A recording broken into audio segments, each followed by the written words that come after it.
शादी के 10 साल हो गए, कभी झगड़ा नहीं होता है। हमारा तो 20 साल हो गया, एक दिन भी ऐसा नहीं है कि झगड़ा नहीं हुआ। और आप लोग कैसा जीवन यापन करते हो कि रोज हंसते हो। पति ने कहा कि सुनो, जो आपकी स्थिति है ना, वो उससे भी ज्यादा खराब मेरी स्थिति। आपका तो रोज होता है, हमारा दिन भर में 3 बार झगड़े होते हैं। पूछा लेकिन हंसते हुए दिखते हो तुम तो। पति ने कहा कि देखो, हंसने का एक उपाय है। हमारी पत्नी हमको पास आकर के नहीं मारती है, मारती तो भी है लेकिन पास आके नहीं मारती है, ईट कंकड़ चला करके मारती है। और जब लग जाता है तो वो हंसती है, और निशाना चूक जाता है तो मैं हंसता हूँ। इसीलिए जो है हम लोग को लगता है कि बड़ा आनंद। तो गोपियां बड़ी सुंदर कथा सुना रही है भगवान। कह रही अपने पति को रोज भोजन करा के ही भोजन करती है। एक रोज ब्राह्मण देवता को बाहर जाना हुआ, विदेश यात्रा में या गांव से किसी शहर में 2-4 दिन के लिए जा रहे हैं। तो अब ब्राह्मण पत्नी रोने लगी, कही महाराज आप जा रहे हो, मेरा धर्म नष्ट हो जाएगा। पूछा कैसे? कहा रोज आपको भोजन कराने के बाद मैं भोजन करती हूँ, और आप जब चले जाओगे तब किसको भोजन करा के मैं भोजन करूंगी, धर्म तो टूट जाएगा। ब्राह्मण देवता ने कहा एक कार्य करना,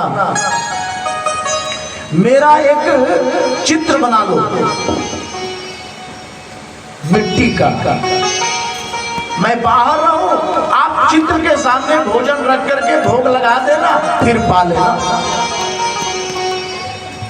और तब से वो ब्राह्मण पत्नी का वही नियम बन गया। रोज अपने पति के सामने भोजन रख करके जल से आचमनी करती है और तब भोजन पाती है।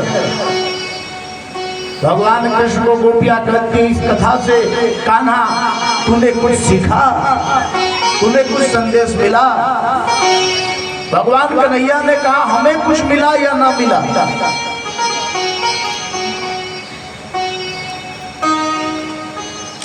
हमें कुछ मिला या न मिला। हाँ।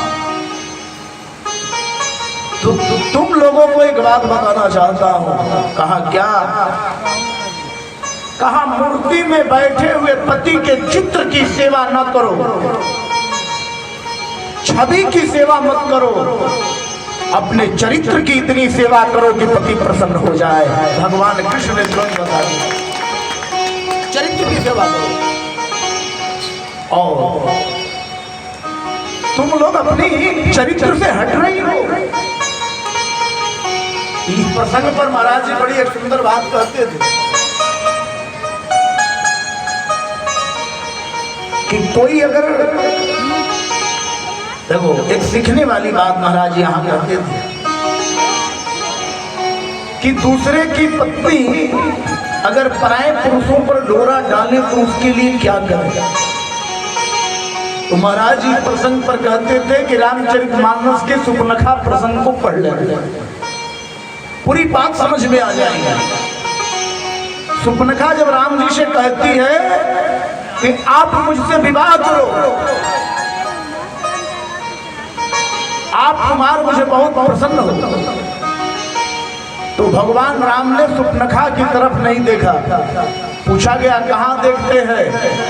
तो याद रखो भगवान राम श्री किशोरी जी की ओर देख रहे हैं। सीता ही चितई कही प्रभु बाता। इसका तात्पर्य यह है कि जब कोई पराई नारी अगर डोरा डाले ना तो अपनी पत्नी की ओर दृष्टि डाल दो, चरित्र हनन होने से बच जाएगा। अपनी पत्नी की तरफ देखो। और दूसरे अर्थों में सीता जी भक्ति है, वासना जब दृष्टि डालती है तो भक्ति की ओर देखो।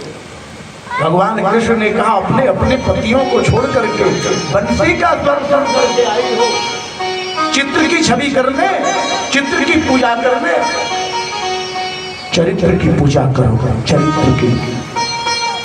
और ये कह के भगवान कृष्ण अंतर ध्यान हो गए। तो उस गोपी में एक गोपी है, अब उसका नाम भागवत में नहीं लिखा, लेकिन उद्धव चरित्र के माध्यम से वो गोपी राधा रानी जी हैं। हाँ, राधा रानी जी का बहुत भागवत में नहीं आया, क्योंकि मैं पहले दिन के कथा में जो लोग उपस्थित थे निवेदन किया था कि राधा रानी का नाम जब जब आता था सुखदेव जी की समाधि लग जाती थी। तो एक गोपी है उसमें, जब भगवान अंतर ध्यान हो गए तो खोजने चल देती है, और यही राधा रानी जी है। क्यों? भगवान ने चरित्र की कथा सुनाई है। तो मानो राधा रानी कहती है कि इन गोपियों के लिए